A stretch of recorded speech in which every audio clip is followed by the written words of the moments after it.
I can proudly say that this movie series finally has a good, like an actual good movie in its series. Like, it took 10 movies to get this far. Let's get to the review.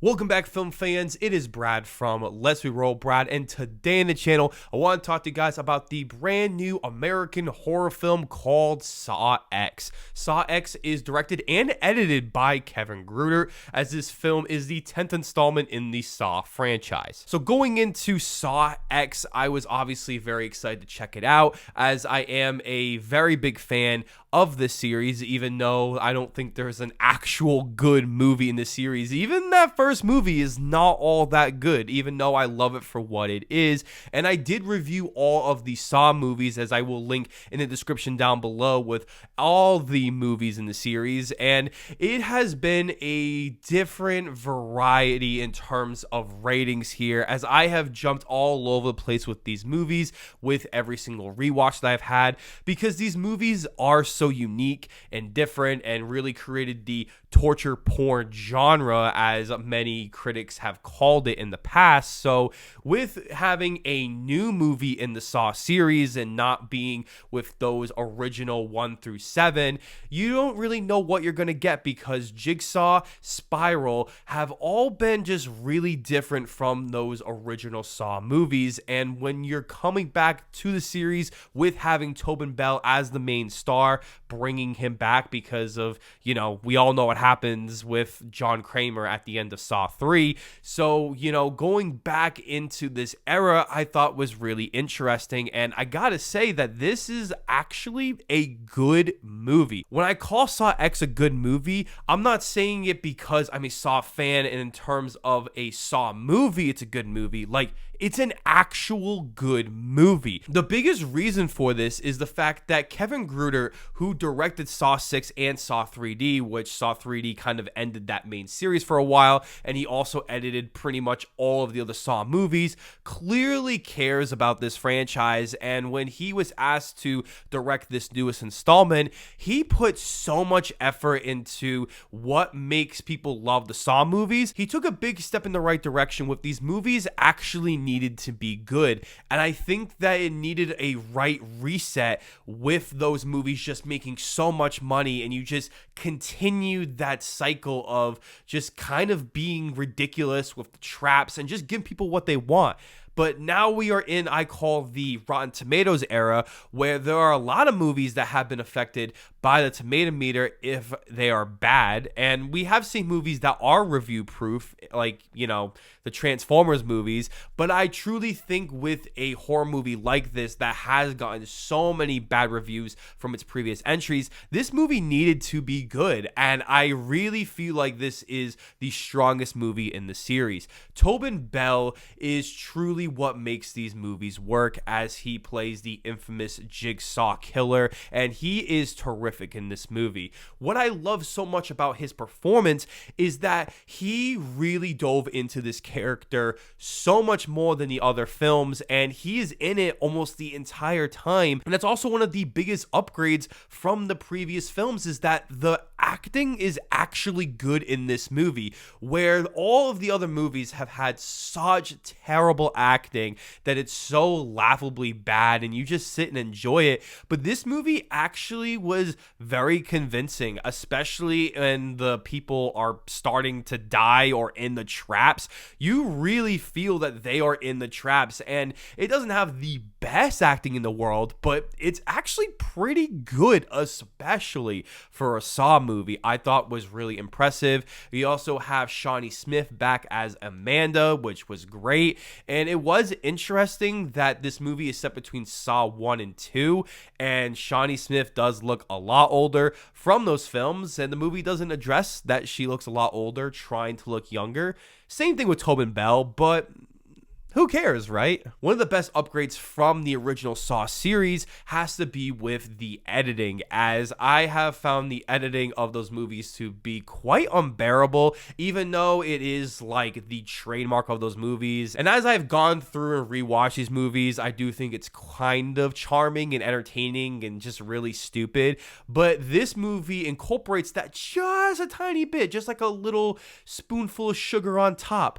But it actually has really good editing in this movie, and it actually feels like a film that's trying to tell a coherent story. And that is one of the best aspects about this film, is the script. Sure, this movie isn't going to make a lot of sense. Sure, there's a lot of plot holes. Sure, there's a lot of conveniences that are in every single Saw movie, and it's still a criticism, don't get me wrong. But in terms of in this movie is actually coherent, and it follows a linear storyline where the previous films were just jumping all over the place and retroactively changing the previous movie, and it just became so convoluted. And it's one of the reasons why it became such a guilty pleasure, because you just wanted to see what they would change next. But this movie actually follows a more linear structure, and I found this movie just to be so much more entertaining. I also really enjoyed the side characters and how everything comes into play, and I really feel like you get John Kramer's motives in this movie, and I also feel this movie challenges that a little bit more. It's more self-aware than the other Saw films, where other characters kind of address to, you know, Kramer and Amanda, like, you guys are sick people, and they'd be like, oh no, like, this is just an awakening. And, you know, the other movies were just very silly about it, but this movie addressed it a lot more, and I found it to be really interesting. What is the reason why all of you guys come back to watch these Saw movies? And it's mostly with the traps. So how are they in this movie? And I would say they're pretty good.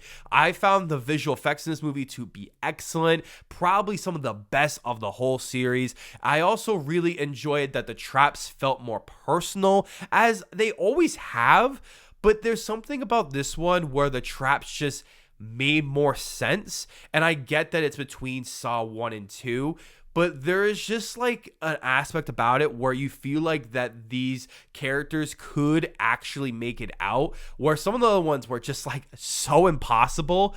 Like, I mean, John Kramer wouldn't agree with me, but they were kind of impossible. And this movie actually makes it more possible, but the traps themselves don't feel dumbed down or less just because of that. I found the traps to be really intense, especially with the presentation of it, and you can actually tell what's going on, and not the editing just being all in your face and the shots just all going everywhere. It was actually really terrifying in some of these moments, and there's actually a few people that actually get out of the traps in this movie. Spoiler alert, I'm not going to tell you who, but that actually made the movie a little bit more interesting. Charlie Clouser's score is once again really great in this film, even though it isn't utilized as much as the other films, but it's still really good nonetheless, especially the track Hello Zepp, which is the main theme of the series that usually plays in the third act of the film, is still great once again. It's used perfectly again in this movie. And when we also talk about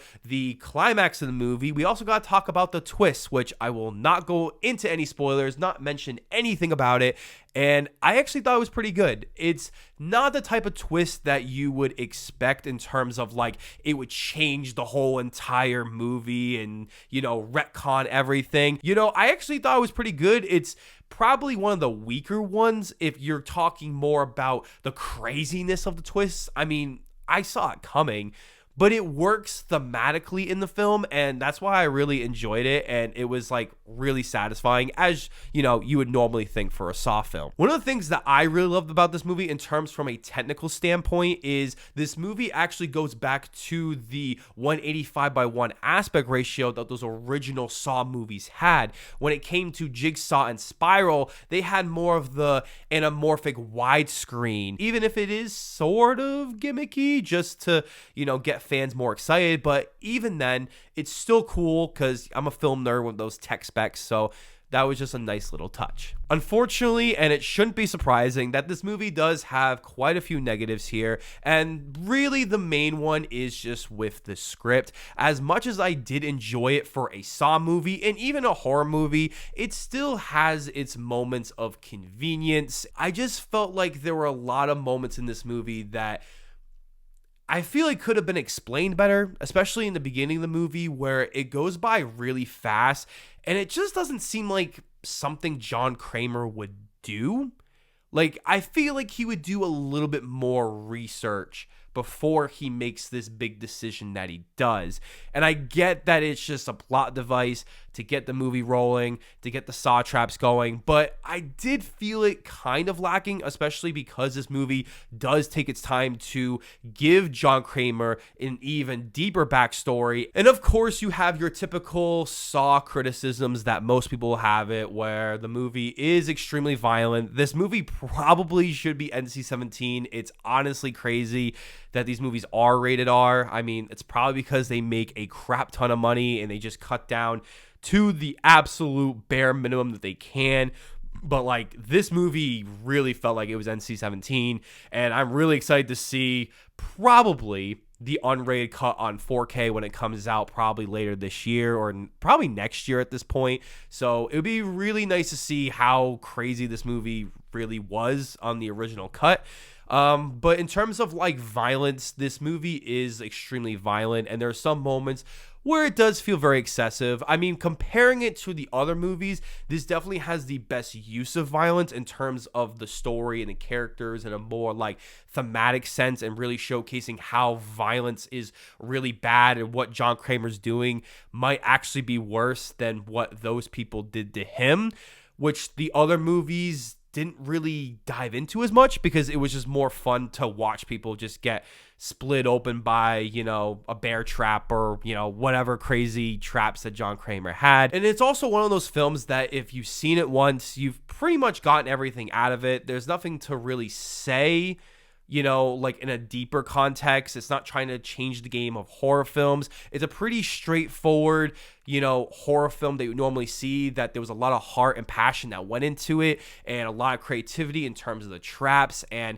keeping the core of Saw, but trying to actually be a good movie. And that's why I actually really enjoyed this film, and I probably will see it again just because I am a Saw fan. So if you guys really want to see Saw X, I would definitely recommend checking this movie out. It is definitely worth your time. Even if you aren't a Saw fan, I actually think you might like this movie, because this movie actually feels like your typical narrative feature film that actually is trying to tell a story and is actually trying. So I'm really excited to see more Saw films in the future, especially with its fantastic mid-credit scene that I just jumped out of my seat. I was super excited about because, you know, I'm a Saw fan. So I'm going to be giving Saw X a 6 out of 10. Thank you guys so much for checking out this video. As I want to know below in the comment section, how would you guys rank all of the Saw films? I will be doing a video this weekend of all the Saw movies. I'm very excited to do that. So you can let me know your comments here or there or both. It's all appreciated. Before you guys check out this video, don't forget to hit that subscribe button, and always leave a like on the video and ring that notification bell so you never get to miss a brand new video.